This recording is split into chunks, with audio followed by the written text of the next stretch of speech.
The dunes at Race Point are shaped by wind and time rather than by people. They sit at the outer edge of Provincetown, Massachusetts, part of the Cape Cod National Seashore, open to the Atlantic and distant from the rhythms of daily town life. There are no houses set into the sand, no storefronts, no steady flow of traffic. The landscape is broad, pale, and exposed, defined by low vegetation, shifting contours, and long stretches where nothing marks the passage of hours except light and weather. On July 26, 1974, that quiet geography became the starting point of a case that would remain unresolved for nearly half a century. In a remote area of the dunes near Race Point, a body was discovered. The finding was not the result of a search or an investigation already underway. It was accidental. A young person exploring the area came upon human remains and reported what they had seen. Law enforcement responded, and the dunes were secured. From the beginning, the setting shaped everything that followed. The location was far from regular foot traffic. It was not adjacent to a road or a residence. There was nothing nearby that explained how the person had arrived there or why that particular place had been chosen. Investigators documented the scene carefully, but the dunes themselves offered no clear narrative. They did not point outward toward a place of origin, and they did not suggest a specific sequence of events. The woman found there had been dead for an extended period of time. Investigators would later estimate that death had occurred several weeks earlier, though no exact date could be established. What could be determined was that she had been killed. The cause of death was ruled a homicide, the result of blunt force trauma to the head. Beyond that, the forensic picture was limited by the condition of the remains and by what was not present at the scene. There was no identification, no wallet, no documents, no personal items that could be clearly linked to a known individual. In 1974, this absence mattered. Identification often began with fingerprints, followed by dental records or recognition by someone who knew the victim. Without a name, each of those methods became more difficult to apply. One detail, recorded early and without commentary, would quietly influence the direction of the case for decades. The woman's hands were missing. At the time, investigators did not publicly assign motive or intention to that fact. They documented it as a condition of the remains, but its implications were immediate and practical. Fingerprint identification, one of the most direct tools available to law enforcement in the 1970s, was no longer possible. The investigation began as most homicide investigations do, with careful documentation and a search for connections. The scene was processed. An autopsy was conducted. Basic information about the discovery was released to the public in hopes that someone would recognize the description and come forward. The location was named. The date was reported. The fact that the woman had no identification was emphasized. No one did. There were no confirmed missing person reports in Massachusetts that matched the available information. No family members contacted authorities to suggest a connection. No acquaintances came forward with recognition. The case entered public awareness under a name that described place rather than person. She became known as the Lady of the Dunes. That name carried no biography with it.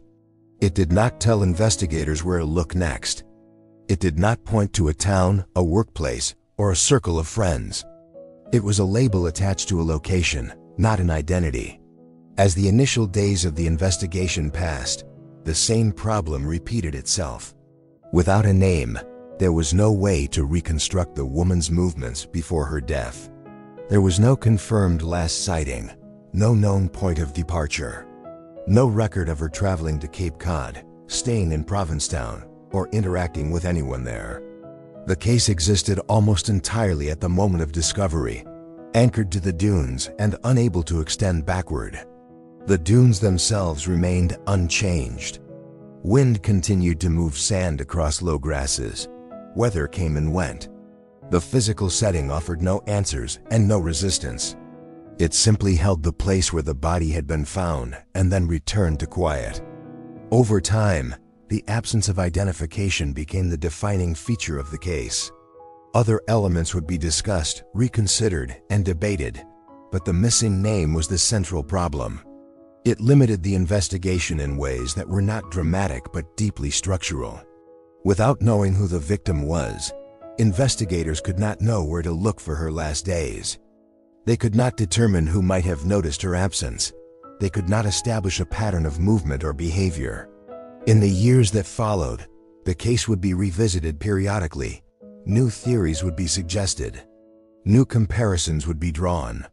But the starting point never changed. It was always July 26, 1974, in the dunes near Race Point, with a woman whose identity was unknown and whose life before that moment was undocumented. At the time, there was no way to know that this absence would persist for decades.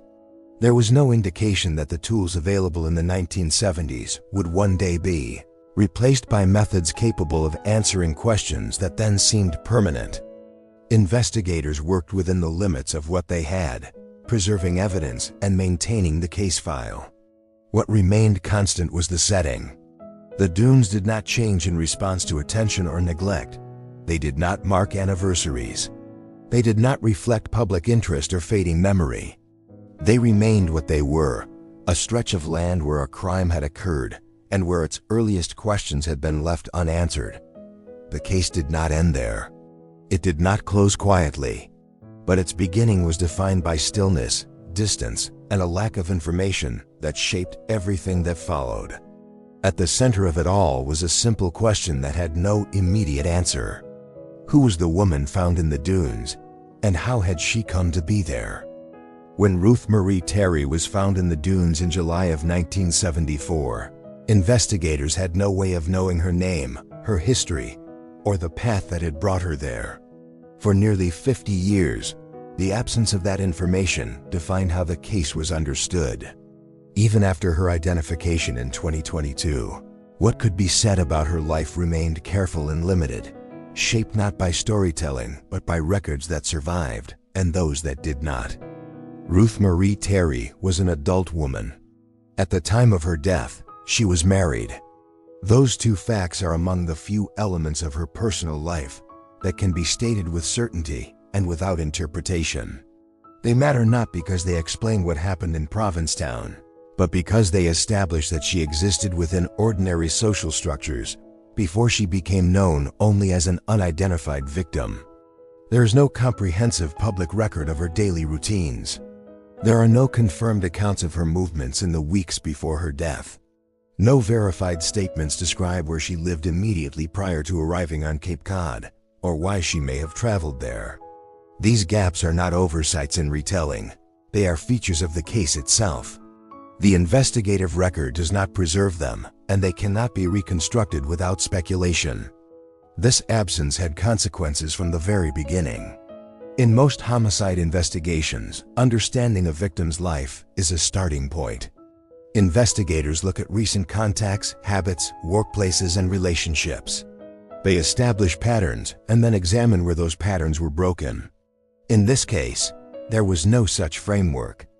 The woman found in the dunes was not linked to a known address, employer, or community in Provincetown. She did not appear in local missing person reports.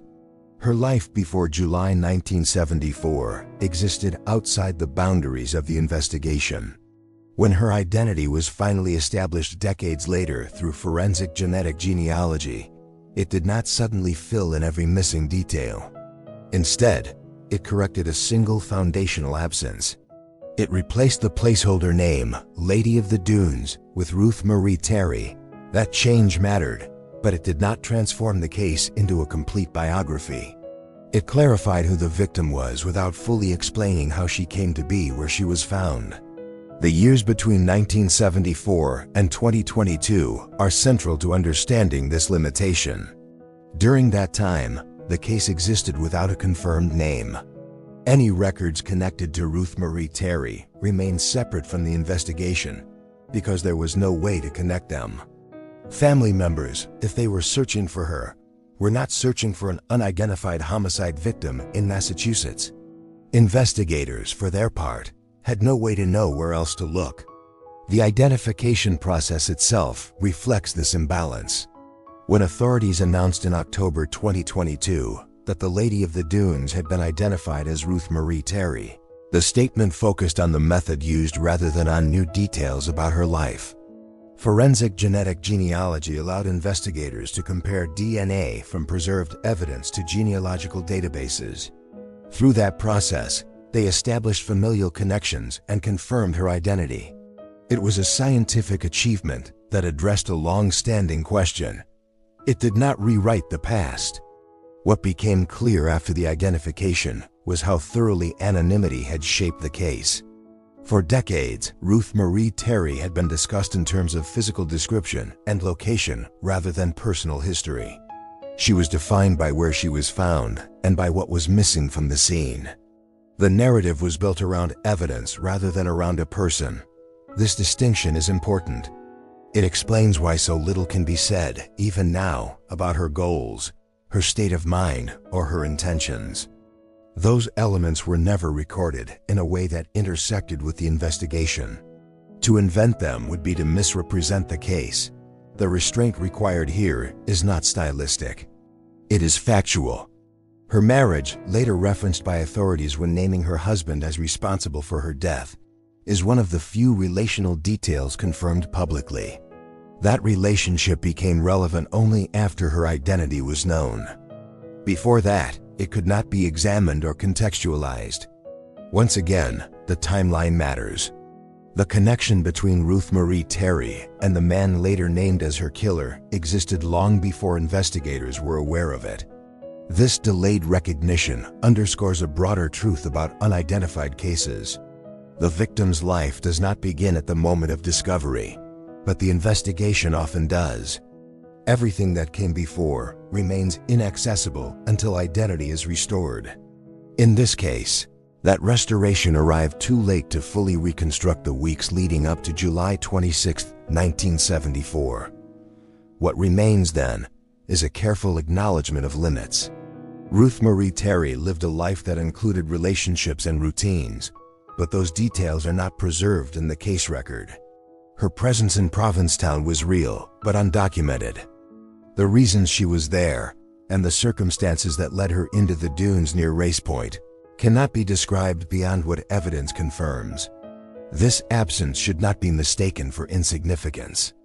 On the contrary, it highlights the human cost of long-term anonymity. For decades, the investigation moved forward without the grounding influence of a name and a history. The case became a puzzle defined by missing pieces rather than by a complete picture. When her name was finally restored, it did not close those gaps, it reframed them. Ruth Marie Terry was no longer an abstract figure or a geographic label. She was a specific person whose life intersected with violence in a place far from where her story was known. That recognition carries weight even without additional detail.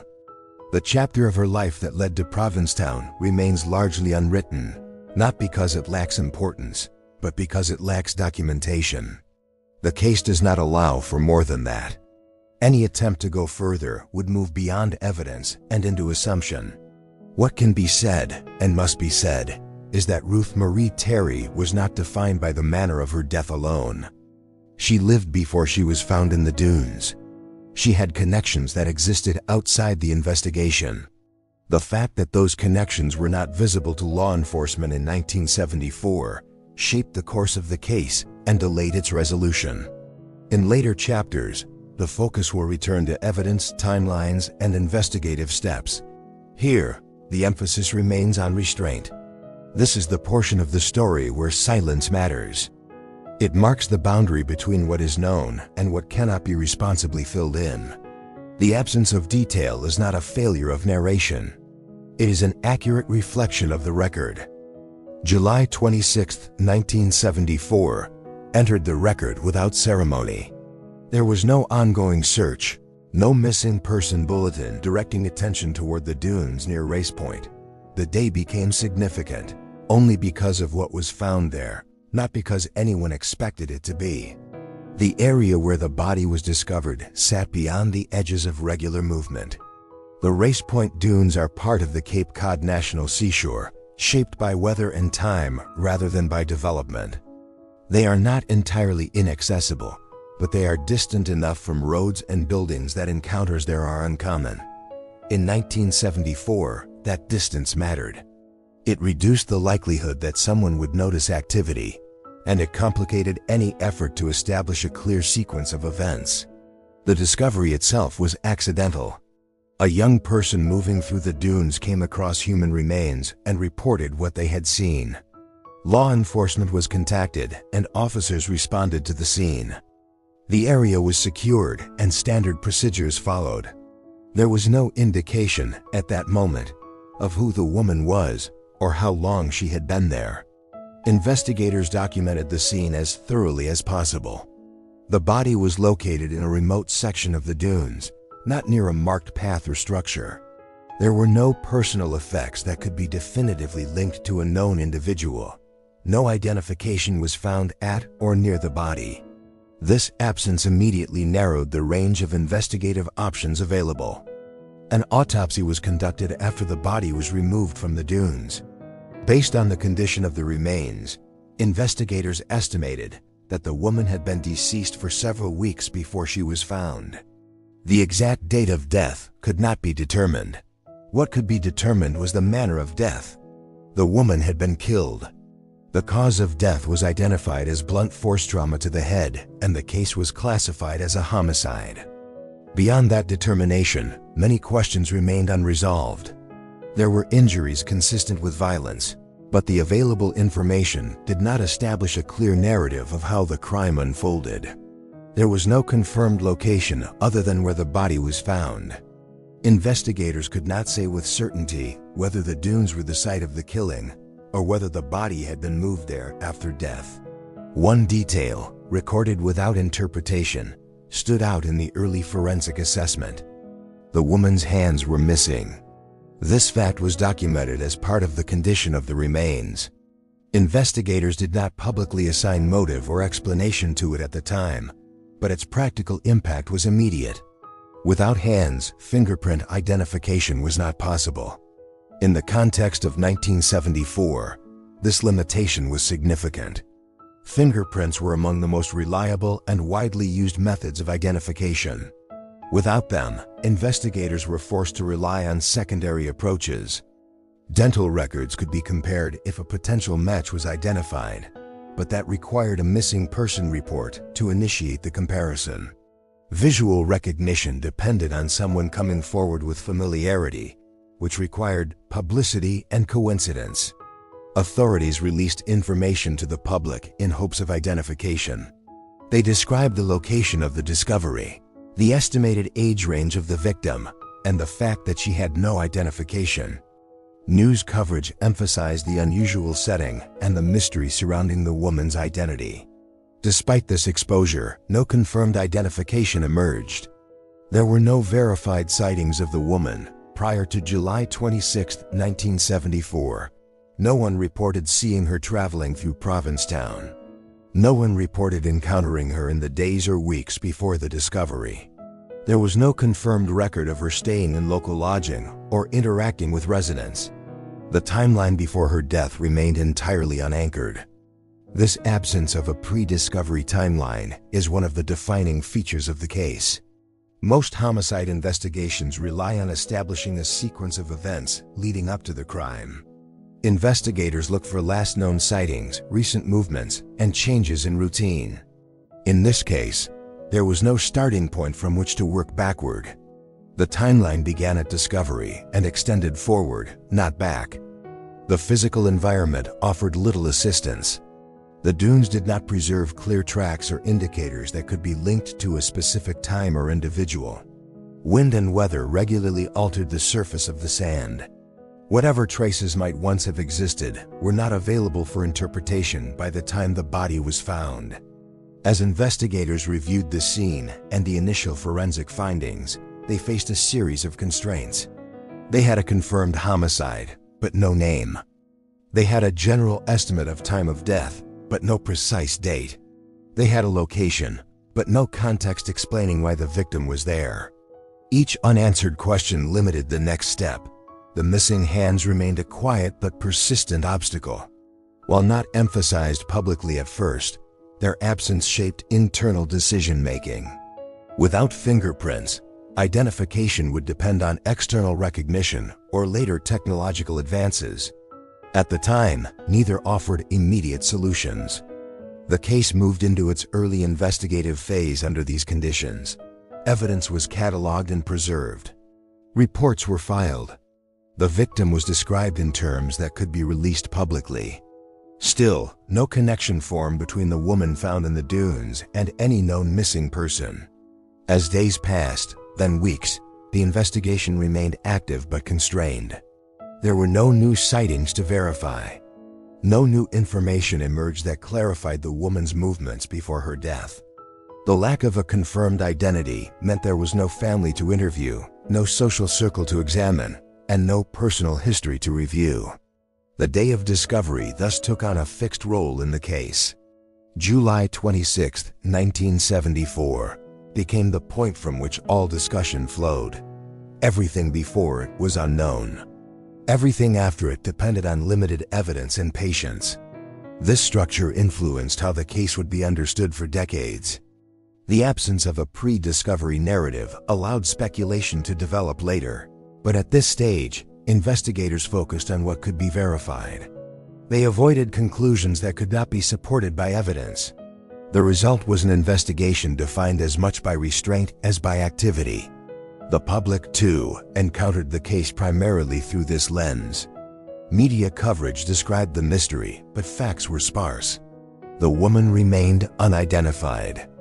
The circumstances of her death were acknowledged, but not elaborated beyond confirmed findings. Over time, the case acquired a name derived from place rather than person, reinforcing the idea that location was the only stable reference point available. From an investigative perspective, the day of discovery did not resolve questions, it established them. It marked the beginning of a long period in which the most basic information about the victim remained out of reach. The significance of July 26, 1974, lies not in dramatic events, but in limitation. It was the day when a homicide became known, but not understood. It was the day when evidence was collected, but not enough to tell a full story. It was the day when a person entered the public record without a name. That imbalance would persist for nearly half a century. Only much later would new methods allow investigators to look beyond the constraints imposed by missing identification. At the time, none of that was visible. The case moved forward slowly, anchored to a single day and a single place. In the dunes near Race Point, the environment returned to quiet after the investigation concluded its initial work. The sand shifted. Weather passed through. The physical site no longer reflected the attention it had briefly received. The case file, however, remained open. The early phase of the investigation unfolded within narrow limits, shaped less by what investigators discovered than by what they could not establish. From the moment the body was removed from the dunes near Race Point, the case carried a basic but severe constraint. The victim had no name. Law enforcement agencies processed the scene according to standard procedure. Evidence was documented and preserved.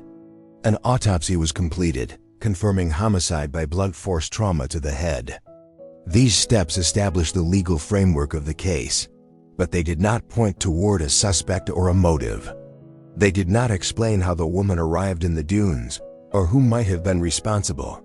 Without identification, the investigation could not move in the usual direction. In many homicide cases, police begin by reconstructing the victim's recent life. They interview family members, co-workers, or acquaintances. They examine last known movements, personal habits, and routine locations. In this case, there was no confirmed address, no employer, and no immediate social circle tied to Provincetown. The woman existed in the case file only as physical evidence and a place of discovery. Public appeals were issued in the days following. July 26, 1974. Authorities released descriptive information in the hope that someone would recognize the victim. The focus was practical. If a name could be established, investigators could begin tracing her movements and associations. Despite these efforts, no confirmed identification emerged. No missing person report was matched to the details available. No family member came forward with recognition. The limitations of the time played a significant role. In the 1970s, investigative technology relied heavily on fingerprints, dental records, and manual record comparison. Fingerprints were a primary method of identification, especially when other forms of documentation were absent. In this case, that method could not be used.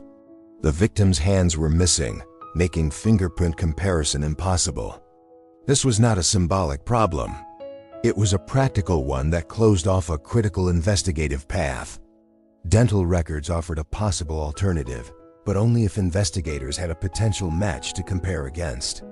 Without a name or a missing person report pointing in a specific direction, that option remained theoretical. Visual recognition depended on publicity and chance. It required someone who knew the woman to see a report, recognize the description, and contact authorities. That did not happen. As the investigation continued, police documented what they could and acknowledged what they could not. There were no verified witnesses to the crime. No one reported seeing the woman in distress. No one reported an argument, a struggle, or unusual activity in the dunes. The setting itself reduced the likelihood of observation. The area was remote, and its open terrain did not encourage regular traffic. Investigators also faced uncertainty about the crime scene itself. The body was found in the dunes, but there was no conclusive evidence establishing whether the killing occurred there or whether the body had been placed there afterward. Without witnesses or forensic indicators tying the act of violence to the location, both possibilities remained open. This ambiguity further limited the ability to reconstruct events. Media coverage during this period reflected the same constraints. Reports focused on the mystery of the unidentified woman and the unusual setting of the discovery. The nickname Lady of the Dunes began to appear in headlines, offering a way to refer to the case when no personal identity was available.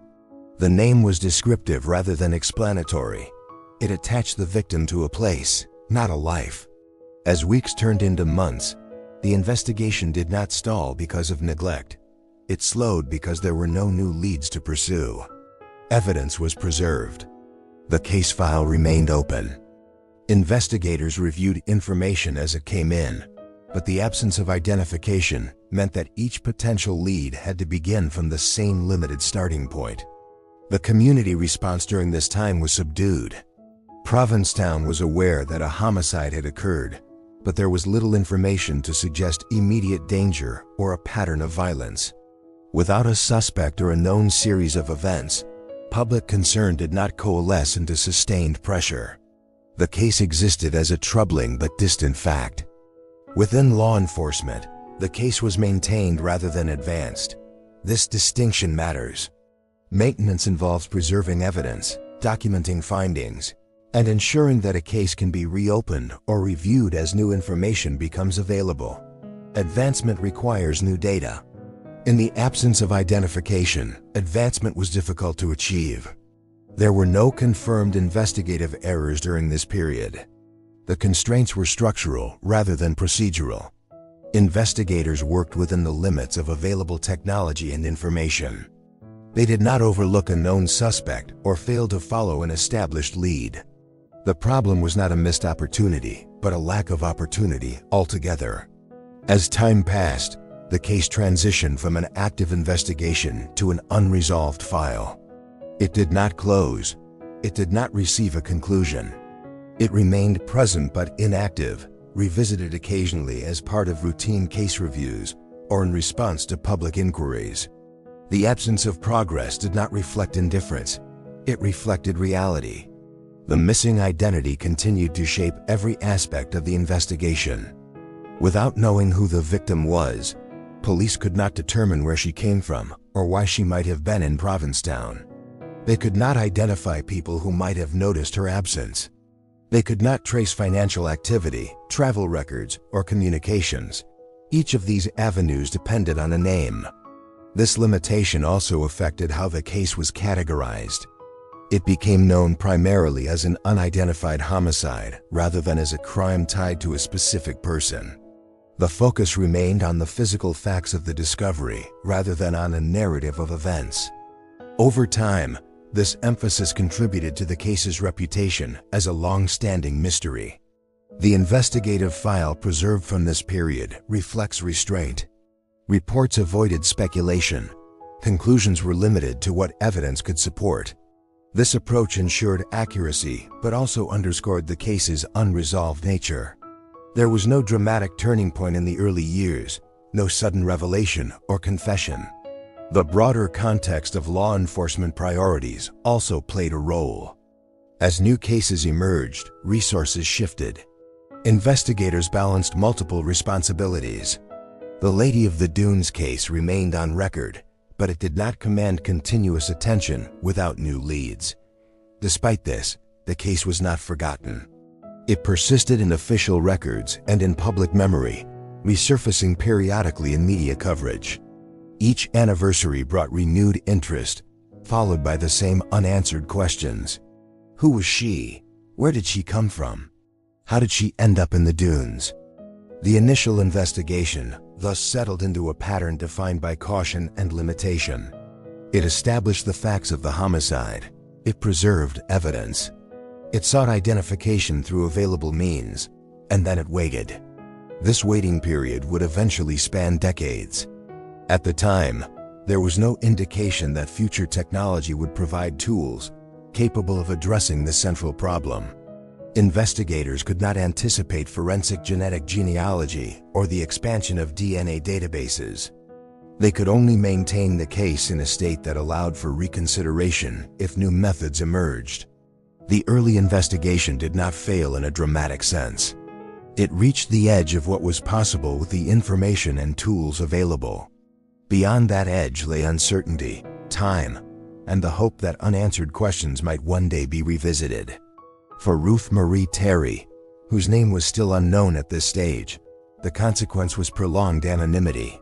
For investigators, it was a case defined by careful documentation and enforced patience. For the community, it was a reminder that not all crimes yield immediate answers. The story did not move forward quickly. It moved slowly, marked by long intervals of silence. That silence was not empty. It was filled with preserved evidence, incomplete records, and a single unresolved fact that overshadowed all others. The woman found in the dunes remained unidentified. And until that changed, the investigation could go no further. By the time the initial investigation had slowed, the Lady of the Dunes case had settled into an uneasy space between attention and uncertainty. The homicide was real, the evidence was preserved, and the questions were unresolved. In that space, alternative explanations began to appear, not as solutions, but as attempts to give shape to what could not yet be explained. The absence of a confirmed identity made the case unusually open to speculation. Without knowing who the victim was, investigators and the public lacked a starting point. There was no known home to return to, no employer to contact, no circle of friends or relatives to interview. The case did not connect really to a social network. Instead, it floated, attached only to the dunes and to the fact of the killing itself. Over time, this vacuum encouraged the emergence of possible suspects whose relevance was based on proximity, reputation, or coincidence rather than on direct evidence. Some of these names came from patterns, others came from notoriety. Each appeared briefly, drew attention, and then faded when it could not be substantiated. One category of speculation involved individuals known for violent crimes elsewhere. When a homicide remains unsolved for years, comparisons tend to form. Investigators and observers look for similarities in method or circumstance. In this case, the victim had been killed violently and left in a remote area. Those elements, though broad, were enough to prompt comparisons to other crimes. Names associated with unrelated offenses began to circulate. These comparisons were examined carefully. Investigators reviewed timelines, locations, and available forensic information. In some instances, later DNA testing allowed authorities to formally exclude individuals who had once been suspected. These exclusions did not advance the case toward a solution. but they narrowed the field by removing possibilities that had lingered without proof. Other theories arose from unverified claims. From time to time, individuals confessed to crimes they did not commit or claimed knowledge they could not demonstrate. In this case, such claims were evaluated and dismissed when they failed to align with known facts or could not be corroborated. Confessions without evidence did not meet the standard required to redirect an investigation. The public profile of the case contributed to this pattern. As media coverage periodically revisited the Lady of the Dunes, the story's unresolved nature made it a subject of renewed curiosity. Each article or broadcast invited new interpretations, often repeating earlier speculation. The repetition created the appearance of momentum without producing new information. Within law enforcement, these red herrings required time and attention. Each potential suspect or theory had to be assessed against the evidence on file. This process was deliberate rather than dramatic. Investigators checked records, compared dates, and evaluated forensic compatibility. When a theory failed to meet evidentiary standards, it was set aside. The case did not suffer from a single defining misdirection. Instead, it experienced a gradual accumulation of unproductive paths. None of these paths were irrational at the time they were explored. Each reflected an effort to work within the constraints imposed by the lack of identity. Without knowing who the victim was, investigators had to consider who she might have encountered, even if that consideration rested on limited grounds. The missing hands played an indirect role in this phase of the case. Their absence did not point to a specific suspect, but it did shape perception. Because fingerprint identification was impossible, the investigation relied more heavily on circumstantial associations. This reliance increased the likelihood that individuals with criminal histories or regional connections would be considered, even when the link was tenuous. It is important to note what did not happen during this period. There was no confirmed evidence tying any of the speculated individuals to the crime. There was no forensic breakthrough that redirected attention in a meaningful way. The theories did not collapse because of dramatic revelations. They faded because they could not be supported. As years passed, some of these speculative connections became part of the case's public mythology. Certain names were repeated often enough that they became associated with the Lady of the Dunes in popular discussion, even though investigators had not confirmed their involvement. This repetition blurred the line between investigation and rumor, especially outside official channels. Within the case file, however, the record remained more restrained. Investigators documented what they examined and why it was ruled out. The absence of identification continued to be the central obstacle. Each red herring reinforced that reality rather than resolving it. The effect of these false leads was cumulative. They consumed time and resources without yielding progress. They complicated the narrative of the case by adding layers that did not correspond to evidence. Over time, they contributed to a sense that the case was unsolvable, not because of a lack of effort, but because of a lack of foundational information. This period also illustrates the difference between possibility and probability in criminal investigation. Many things were possible. It was possible that the victim had encountered someone with a violent history. It was possible that she had crossed paths with a known offender. It was possible that the crime fit a broader pattern. But probability requires evidence, and evidence remained limited. As DNA technology advanced in later decades, some of these red herrings were conclusively addressed. Individuals who had once been considered were excluded through forensic comparison. These exclusions brought clarity, but they did not bring resolution. They closed doors without opening new ones. The case continued to move forward in time rather than toward a conclusion. Each year added distance from the original events. Memories faded. Records aged. Witnesses who might have come forward early were less likely to do so later, even if they existed. The opportunity for spontaneous recognition diminished. Despite this, the investigation did not drift into speculation alone. Authorities resisted drawing conclusions that could not be supported. They maintained the distinction between theory and fact. This discipline preserved the integrity of the case, even as it limited narrative development. The turning point embedded within this long period of misdirection was subtle rather than sudden. It lay in the realization that traditional methods had reached their limits. The repeated failure of speculative leads underscored the need for a different approach. As technology evolved, the possibility of identifying the victim without fingerprints became more than theoretical. In retrospect, the false leads serve as a measure of the case's difficulty.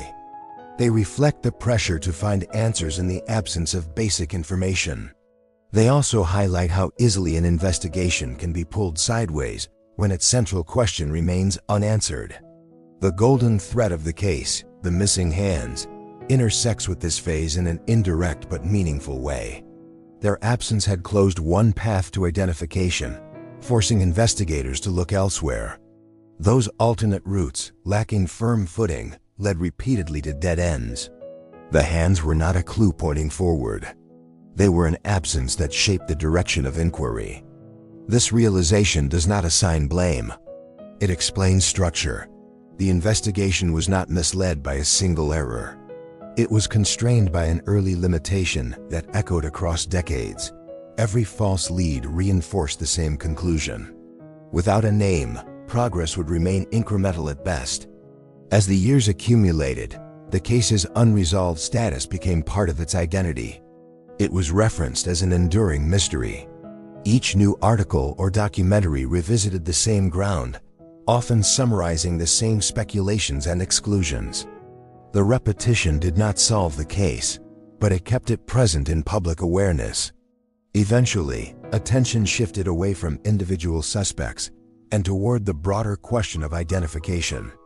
If the victim could be named, the logic went, many of these speculative paths could be evaluated more effectively or dismissed entirely. This shift did not happen overnight.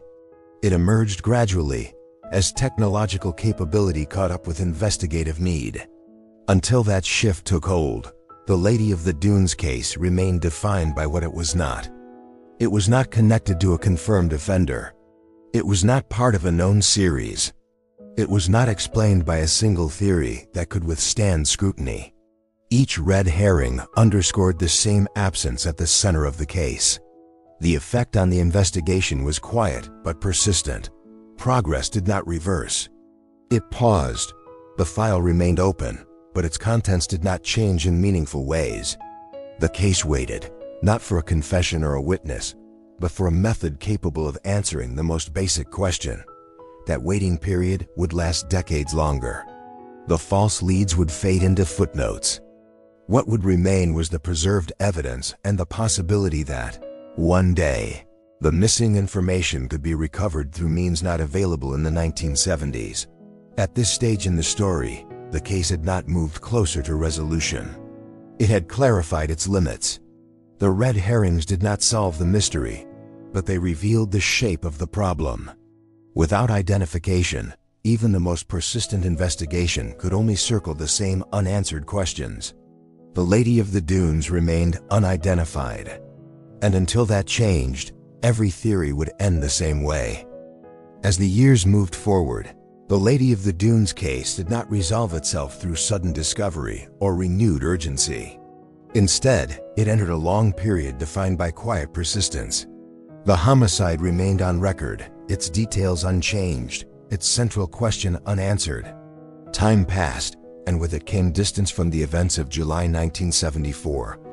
By the late 1970s and into the 1980s, the investigation had shifted into what law enforcement often describes as maintenance. Evidence was preserved. Files were kept accessible. Periodic reviews were conducted to ensure that nothing had been overlooked. What did not change was the absence of a confirmed identity for the victim. That single missing element continued to shape the case more than any other factor. The physical setting of the crime remained fixed in the public imagination. The dunes near Race Point became a shorthand reference for the entire investigation. They were mentioned whenever the case resurfaced in news reports or anniversary articles. The landscape itself did not evolve in response to attention. It remained part of the Cape Cod National Seashore, open and exposed, largely untouched by development. The environment offered no new information, but it reinforced the sense of isolation that had surrounded the discovery from the beginning. During these years, the case was occasionally revisited by media outlets. Anniversaries prompted summaries of what was known and what remained unclear. These accounts repeated the same core facts. A woman was found murdered in 1974. She had no identification. Her hands were missing. No one knew who she was. Each retelling acknowledged the passage of time and the lack of progress, often noting that the case remained one of the region's enduring mysteries. Public interest followed a predictable pattern. Attention increased briefly with each new article or broadcast, then receded again. Without new information, the story could not move forward. It existed in a state of suspended animation, familiar but unresolved. The name Lady of the Dunes persisted because there was no alternative.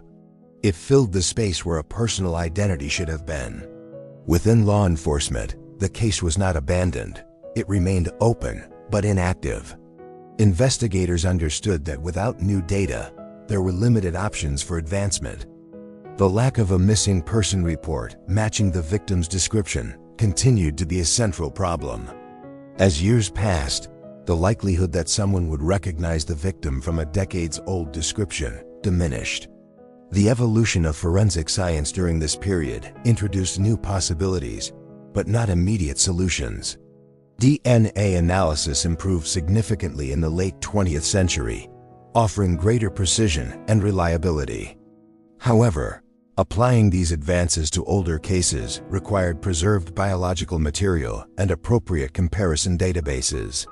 In many cold cases, including this one, the necessary infrastructure did not yet exist.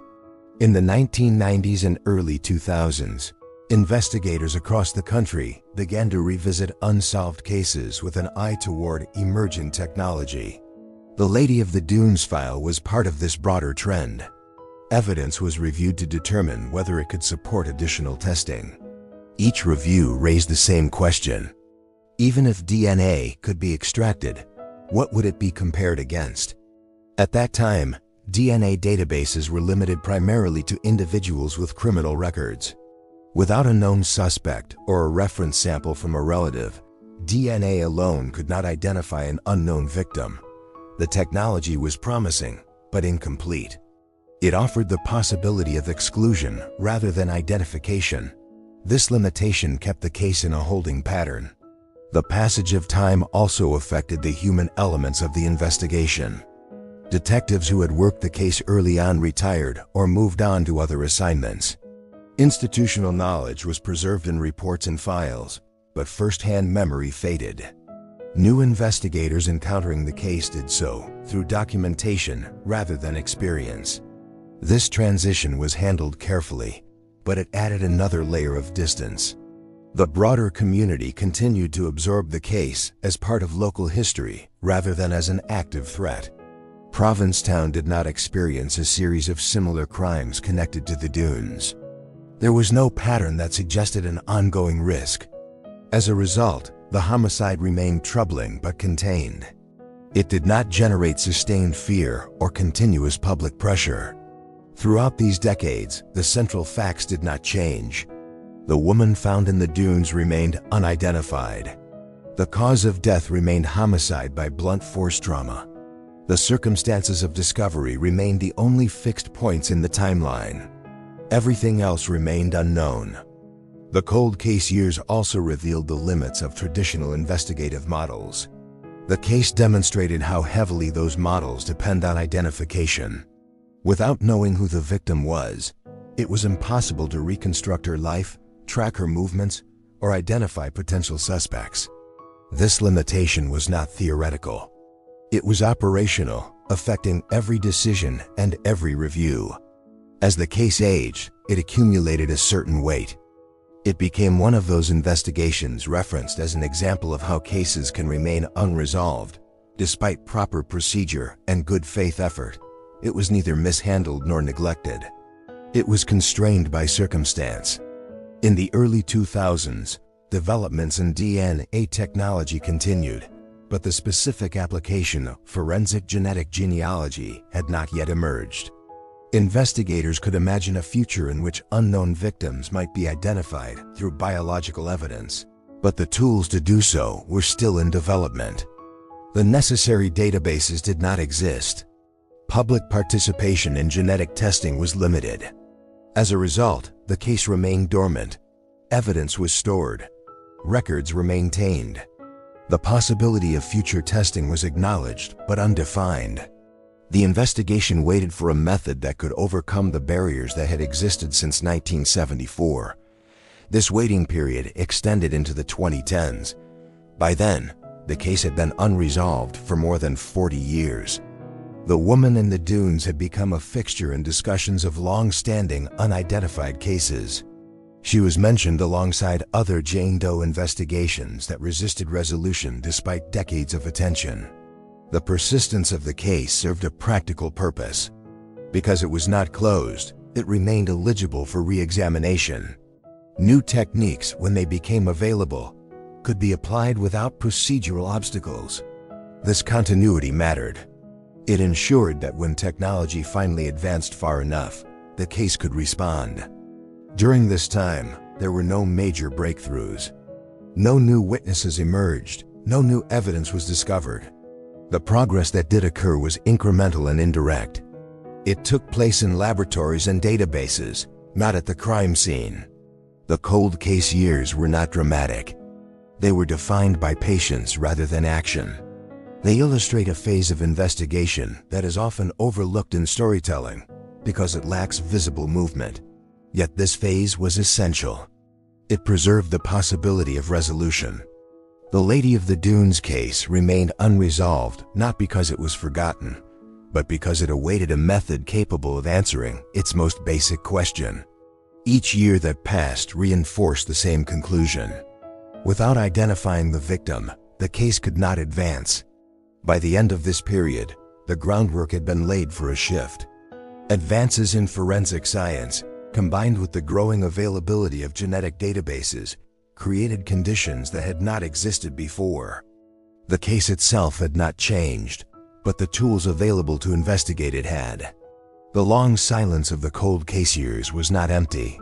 It was filled with preservation, documentation, and the gradual alignment of circumstances that would one day allow the investigation to move forward again. By the early 2020s, the Lady of the Dunes case had existed in official records for nearly half a century. The facts had not changed, the questions had not been answered. What had changed, quietly and outside the boundaries of the original investigation, was the landscape of forensic science. The shift did not begin with a suspect. It began with a method. Forensic genetic genealogy had emerged as a viable investigative tool, combining traditional DNA analysis with publicly accessible genealogical databases. Unlike earlier forms of DNA comparison, which required a known suspect or a criminal record, this approach allowed investigators to identify individuals through familial relationships. It did not depend on fingerprints. It did not require prior law enforcement contact. It relied instead on the biological fact that people share genetic material with relatives who may have chosen to make their information available. For a case defined by the absence of fingerprints, this represented a structural change. Evidence preserved from the Lady of the Dunes investigation was reviewed with this possibility in mind. Biological material collected decades earlier could now be tested in ways that had not been imaginable in 1974. The process was methodical. DNA was extracted and analyzed. Profiles were generated. Those profiles were then compared against genealogical databases to identify potential family connections. This process did not produce immediate answers. It generated lines of inquiry.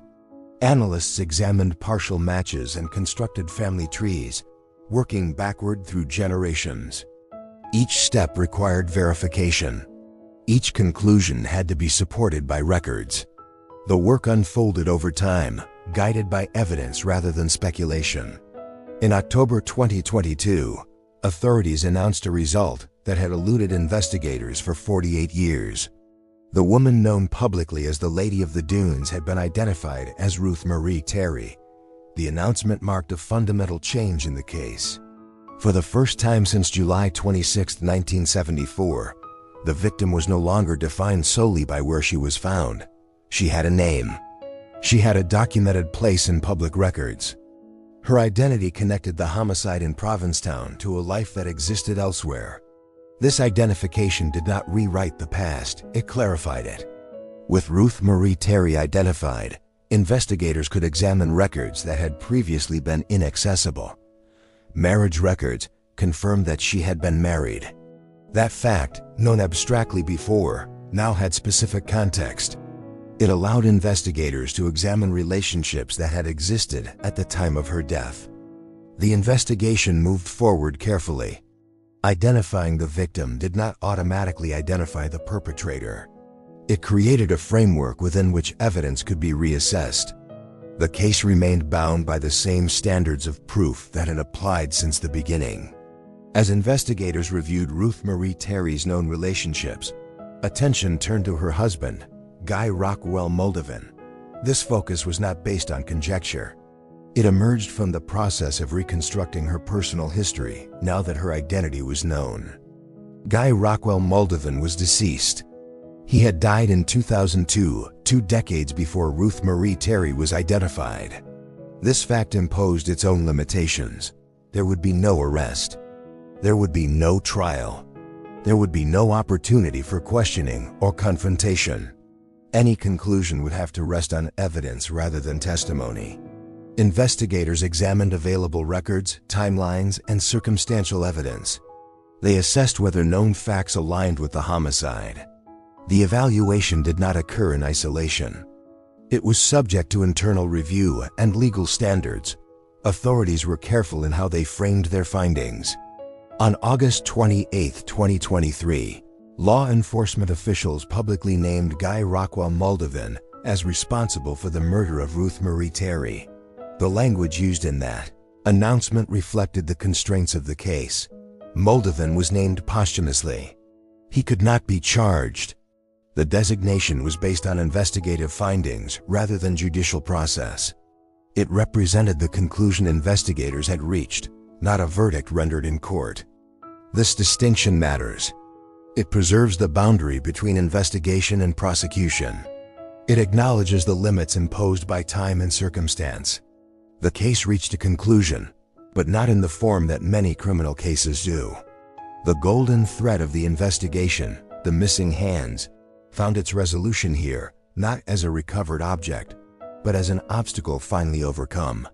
For decades, the absence of fingerprints had prevented identification. Forensic genetic genealogy bypassed that barrier entirely. The method did not require what was missing. It relied on what remained. The silent evidence had not spoken earlier because there was no way to listen. By the time the technology existed, the evidence had waited long enough to be heard. The dual timeline that defined the case came into focus at this point. In 1974, investigators stood in the dunes with a homicide and no name. In 2022 and 2023, analysts worked in laboratories and databases, reconstructing identity through genetics.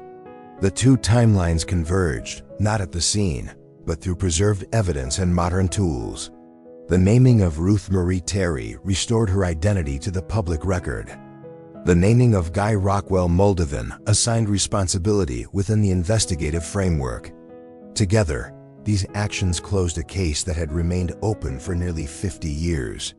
There were no dramatic revelations accompanying the announcement. No new physical evidence was displayed. No detailed narrative of the crime was released. Authorities summarized their findings and explained the methods used. The tone remained measured. This restraint reflected both respect and necessity. The case could not be relitigated. The evidence could not be tested in court. What could be done was to state what investigators had determined based on available information. The response to the announcement was immediate but controlled. Media coverage acknowledged the significance of the identification and the naming of a suspect. At the same time, Reports emphasized that the suspect was deceased and that the case would not proceed further through the justice system. For those who had followed the case over the years, the resolution was quiet rather than triumphant. It answered the central question of identity. It assigned responsibility. It did not undo the harm or erase the years of uncertainty. From an investigative standpoint, the breakthrough illustrated the power of persistence combined with technological change. The case had not been solved through a single insight or confession. It had been solved through the accumulation of preserved evidence and the emergence of a method capable of using it. The significance of forensic genetic genealogy in this context extends beyond a single case. It demonstrated that unidentified victims need not remain nameless indefinitely. It showed that limitations once considered final could be revisited. In this case, the method did not require new evidence. It required a new way of interpreting what already existed. The case file, once defined by absence, now contained answers. Ruth Marie Terry was no longer a placeholder. She was recognized as a person whose death had been investigated and understood as fully as circumstances allowed. At the same time, the resolution acknowledged its own boundaries. The precise details of how the homicide occurred remained limited to what could be inferred from forensic findings. Motive was not speculated upon publicly. The investigation did not attempt to reconstruct thoughts or intentions. It remained grounded in verifiable information. This approach preserved the integrity of the conclusion. It avoided the temptation to fill gaps that could not be supported by evidence. It allowed the case to close without overreach. The golden thread, once a symbol of obstruction, became a measure of progress. The missing hands had prevented identification for decades. They no longer defined the outcome. Technology had rendered their absence less decisive. In this sense, the resolution was not only about naming a victim and a perpetrator. It was about demonstrating that silence in a case file does not necessarily mean finality. It can mean waiting. The Lady of the Dunes case reached its conclusion not through urgency, but through endurance. It required that evidence be preserved, that records be maintained, and that investigators remain willing to revisit old cases when new tools became available. For Ruth Marie Terry, the outcome was a restored name and a public acknowledgement of what had happened to her. For the investigation, it was a closing chapter that arrived decades later than anyone could have anticipated. The case moved from mystery to record, from anonymity to identity, from speculation to conclusion. It did so quietly. In the end, the story returns to the place where it began. The dunes near Race Point remain part of the Cape Cod National Seashore, shaped by weather and time, unchanged by the decades of attention that briefly focused on them. They are no longer a crime scene. They are a landscape that holds a history most visitors will never know. For nearly 50 years, the woman found there existed in public memory without a name. She was referenced by location rather than identity, defined by the circumstances of her discovery rather than by the life she had lived. That condition shaped how the case was discussed, investigated, and remembered. When her identity was finally restored in 2022, it did not alter the past, but it changed how the past could be understood. Ruth Marie Terry's name now appears in official records where a placeholder once stood. This restoration carries meaning beyond administrative correction. It represents the end of a long period in which a human life was reduced by necessity to physical description and unanswered questions. Naming her did not solve every aspect of the case, but it resolved its most fundamental absence. The conclusion of the investigation followed shortly after. In August 2023, authorities publicly named her husband, Guy Rockwell Moldovan, as responsible for her murder. This determination closed the case from an investigative standpoint. It did so without the elements that often accompany closure in criminal proceedings. There was no arrest, no courtroom, no verdict delivered by a jury. The suspect had been deceased for more than 20 years. This form of closure is quiet and incomplete by design. It reflects the limits imposed by time and circumstance. The investigation reached a point where evidence allowed for a reasoned conclusion, but not for prosecution. That distinction is not a failure of the process. It is an acknowledgement of reality. For Ruth Marie Terry, the outcome restores recognition rather than justice in the conventional sense. Her death cannot be tried. The harm cannot be undone. What can be done is to ensure that her story is recorded accurately, without embellishment, and that her identity is no longer absent from the narrative of her own life. The golden thread that ran through the case, the missing hands, ends here not with recovery, but with irrelevance. For decades, their absence prevented fingerprint identification and stalled the investigation. They represented a boundary that could not be crossed using the tools of the time. Forensic genetic genealogy rendered that boundary less decisive. The case did not require what was missing. It relied on what remained. This shift illustrates a broader lesson about cold cases. Silence in a file does not necessarily indicate finality. It can indicate waiting.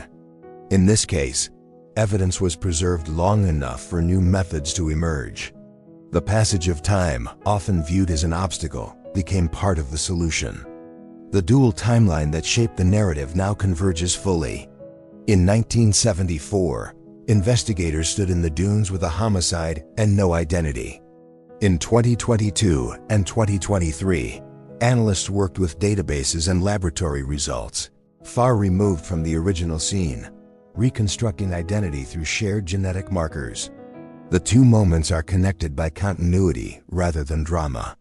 The evidence remained. The ability to interpret it changed. The community impact of the resolution is subtle. Provincetown did not experience a public reckoning or a wave of renewed fear. The crime belonged to another era. Its resolution did not alter daily life. Instead, it settled a long-standing question that had existed mostly in the background, resurfacing occasionally through media coverage and historical summaries. For those who had followed the case over the years, the conclusion provided clarity. It replaced speculation with record. It closed a chapter that had remained open for nearly half a century. At the same time, it left certain questions unanswered. The precise circumstances leading up to Ruth Marie Terry's death remain limited to what forensic findings can support. Motive was not publicly detailed. The investigation did not attempt to reconstruct thoughts or intentions. This restraint is consistent with the tone that governed the case from the beginning. Investigators avoided speculation when evidence could not support it. The final chapter adheres to the same standard. It acknowledges what is known and accepts what cannot be known. The restoration of Ruth Marie Terry's name also has implications beyond this single case. It demonstrates the potential of modern forensic tools to address historical gaps. It shows that unidentified victims need not remain anonymous indefinitely, provided evidence is preserved and resources are available. At the same time, it underscores the importance of patience and accuracy. The method that resolved this case required time, care, and verification. There is a tendency in true crime narratives to frame resolution as a moment of triumph. This case does not lend itself to that framing. The outcome is measured rather than celebratory. It is marked by acknowledgement rather than victory. The investigation did what it could, when it could, with the tools available at each stage. Ruth Marie Terry's story now exists as a complete record rather than an open question. It begins before July 1974, even if the details of that beginning are not fully documented. It includes her death in the dunes near Race Point. It ends with identification and attribution, decades later, through methods unavailable at the time of the crime.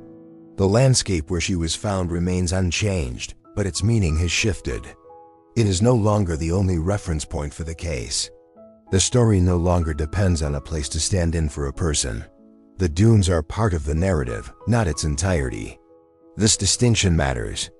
It returns focus to the human element that was absent for so long. Ruth Marie Terry was not a symbol or a mystery alone. She was a person whose death was investigated and whose identity was eventually restored. That restoration does not answer every question, but it fulfills an essential obligation. The limits of delayed justice are evident here. Time removes possibilities as well as urgency.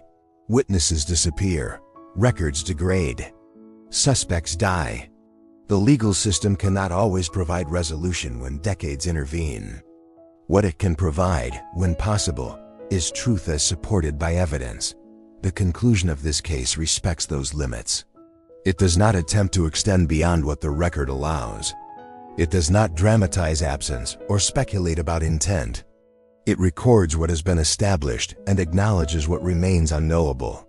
For listeners encountering this story now, the resolution may feel subdued. That is appropriate. The case was never defined by spectacle. It was defined by persistence, by silence, and by the eventual alignment of evidence and method. The final image is not one of confrontation or confession. It is one of record. A name placed where none existed. A responsibility assigned where uncertainty had lingered. A case closed without erasing the years it took to reach that point. The Lady of the Dunes no longer exists as a designation. Ruth Marie Terry does. That change, though quiet, carries weight.